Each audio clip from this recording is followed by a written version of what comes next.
Hello, അസ്സാം വലൈക്കും. എന്താ വിശേഷം? എല്ലാവർക്കും സുഖമല്ലേ? കഴിഞ്ഞ വെള്ളിയാഴ്ച എടുത്ത വീഡിയോ ആണ്. ജസ്റ്റ് ഒന്ന് എടുത്ത് വെച്ച് പിന്നെ അത് എഡിറ്റ് ചെയ്യാനും അപ്ലോഡ് ആക്കാനൊന്നും പറ്റിയിട്ടില്ല. അതുകൊണ്ട് ഇന്ന് ഞാൻ അത് പോസ്റ്റാക്കുന്നു. വെള്ളിയാഴ്ച എല്ലാ വെള്ളിയാഴ്ചയും ബിരിയാണിയൊന്നും വെക്കലൊന്നുമില്ല. അങ്ങനെ വെള്ളിയാഴ്ച ബിരിയാണി വേണമെന്നുള്ള നിർബന്ധമില്ല. നെയ്ച്ചോറായാലും ബിരിയാണി ആയാലും അങ്ങനെ ഒന്നും നിർബന്ധമില്ല. എന്താണോ അത് കഴിക്കും. ദോശയായാലും വെറുംചോറായാലും ഇനിയിപ്പോൾ മോരുകറിയോ പരിപ്പ് കറിയോ എന്തും. ഇതിപ്പോൾ അന്ന് ആ ഒരു വെള്ളിയാഴ്ച കുറച്ച് ബീഫെല്ലാം ഉണ്ടാകുമ്പോൾ ബിരിയാണി വെക്കണം എന്ന് തോന്നി അങ്ങനെ ഇറങ്ങി, അത്രയേ ഉള്ളൂ. ആ റെസിപ്പി മുഴുവനായിട്ട് ഞാനിങ്ങനെ പറയുന്നില്ല. ഞാൻ ഇഷ്ടംപോലെ വീഡിയോയിൽ ബിരിയാണി കാണിച്ചിട്ടുണ്ട്. എല്ലാവരും ഒന്ന് ട്രൈ ചെയ്ത് നോക്കി അഭിപ്രായമെല്ലാം പറയണേ. എൻ്റെ വീഡിയോ ആദ്യമായിട്ട് കാണുന്നവരൊന്ന് സബ്സ്ക്രൈബ് ചെയ്യണം. ഇഷ്ടപ്പെട്ടാൽ ലൈക്കെല്ലാം ചെയ്ത് അഭിപ്രായങ്ങളൊന്ന് കമൻറ്റിലൂടെ അറിയിക്കണേ. ഇന്ന് ബിരിയാണിയെല്ലാം വെച്ച് കഴിച്ച് വൈകുന്നേരം ഒന്ന് പുറത്തെല്ലാം പോയി. അതാണ് ഈ വീഡിയോയിൽ ഉൾപ്പെടുത്തിയിട്ടുള്ളത് കേട്ടോ. സാധാ പോലെ 1 കിലോ ബീഫിന് 1 കിലോ ബീഫിന് വേണ്ടിയാണ് ഉള്ളി വഴറ്റുന്നത്. പിന്നെ പച്ചമുളക്, ഇഞ്ചിയും വെളുത്തുള്ളിയെല്ലാം മിക്സിയിലൊന്ന് ചതച്ചെടുത്ത് ഉള്ളിയിലിട്ട് നന്നായി വഴറ്റി. ബീഫ് ഞാൻ കുക്കറിൽ വേവിക്കാണ്ട് പാത്രത്തിൽ തന്നെ ഈ മസാലയിൽ ബീഫ് ഇട്ട് വേവിക്കാൻ വേണ്ടിയിട്ടാണ്. ഒരു 1.5-1.25 മണിക്കൂറിൽ എടുത്തിട്ട് സാവധാനം വേവിച്ചാൽ നല്ല ടേസ്റ്റായിരിക്കും മസാല. കുക്കറിൽ വേവിച്ചിടുന്നതിനേക്കാളും നല്ല ടേസ്റ്റായിരിക്കും. അപ്പോൾ അതുപോലെ ചെയ്യാൻ വേണ്ടിയിട്ട് ഇങ്ങനെ വഴറ്റുന്നു. തക്കാളി ഇട്ട് ഒരുപാട് വഴറ്റാൻ നിൽക്കണ്ട. ബീഫ് വേകുമ്പോഴേക്കും എല്ലാം ഒന്ന് സെറ്റാവും.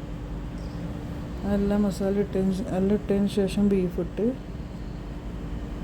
പിന്നെ ആവശ്യത്തിനുള്ള ഉപ്പ് ഇട്ട് കുറച്ച് ഗരം മസാലപ്പൊടി ഇട്ട് നന്നായി ഇളക്കി യോജിപ്പിച്ചിട്ടൊന്ന് അടച്ചു വെച്ച് വേവിച്ചാൽ മതി.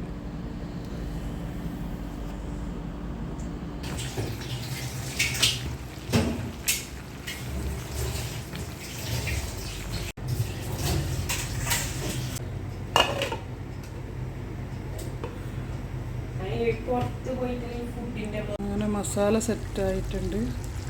കുറച്ചുകൂടി ഒരു 5 മിനിറ്റ് വെച്ചാൽ ഓഫാക്കാം. ഇനി ചോറ് വെക്കട്ടെ.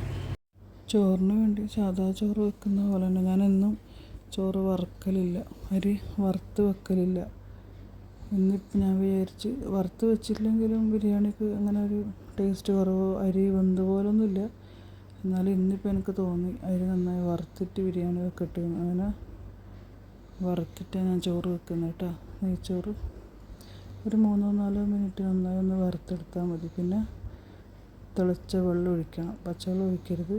തിളച്ച വെള്ളം ഒഴിച്ച് വെച്ചാൽ അടിപൊളി ചോറാവും.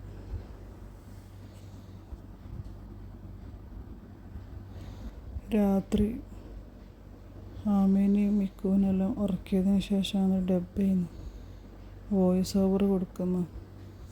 അതുകൊണ്ടാണ് ചില സമയത്ത് സൗണ്ട് നന്നായി കുറഞ്ഞു പോകുന്നു. ചെറുതായിട്ട് ഒച്ച കേൾക്കുമ്പോൾ എണീച്ച് വരും. അതുകൊണ്ടാണ് സൗണ്ട് ഇടയ്ക്കിടയ്ക്ക് കുറയുന്നത്. എല്ലാവരും ഒന്ന് ക്ഷമിക്കണേ.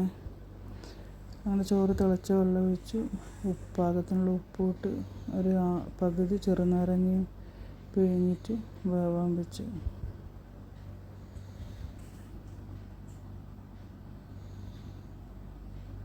അങ്ങനെ ചോറ് നന്നായി വെന്ത് റെഡിയായി. അങ്ങനെ ആ ചോറ് വെച്ച പാത്രം തന്നെ ചോറ് ഒഴിവാക്കി.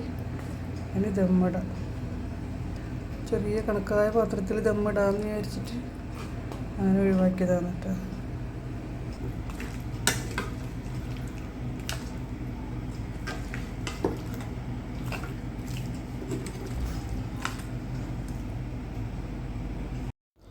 ഇനിയിപ്പോൾ സാധാ ബിരിയാണിയിൽ ദമ്മിടുന്ന മാതിരി മസാലയും ചോറും മല്ലിയില, മസാലപ്പൊടി, നെയ്യ് കുറവുണ്ടെങ്കിൽ ഇടയ്ക്ക് പശു നെയ്യെല്ലാം അങ്ങനെ ഒഴിച്ചിട്ട് ലെയറാക്കി എടുക്കുക ചെയ്യുന്നിട്ട്. എന്നിട്ട് ഒരു 10 മിനിറ്റ് ദമ്മിന് വെക്കും.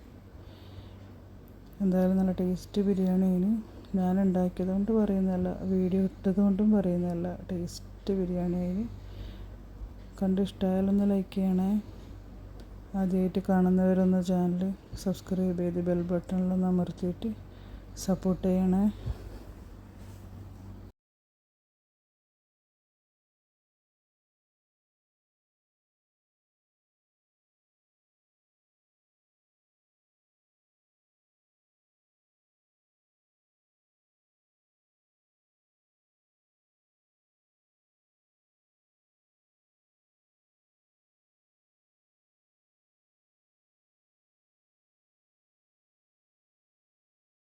ബിരിയാണീൻ്റെ സൈഡ് ഡിഷായിട്ട് കുറച്ച് ഗ്രീൻ ചമ്മന്തി ഉണ്ടായിരുന്നു, പിന്നെ തൈരും.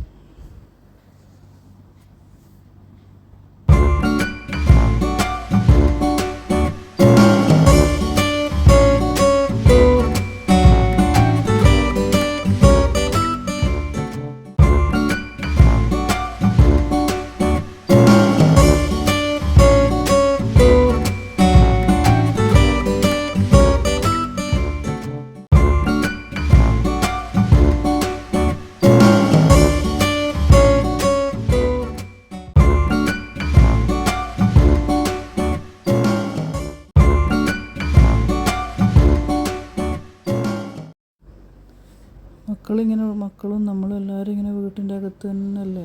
നാട്ടിലെ പോലെ മുറ്റം പോലും ഇല്ലല്ലോ ഒന്ന് കളിക്കാനും പുറത്തിറങ്ങാനും.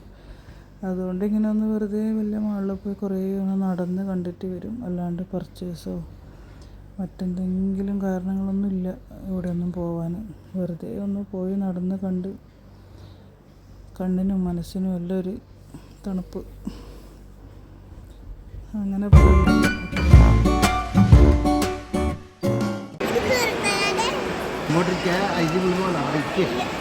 ഫ്രണ്ടില്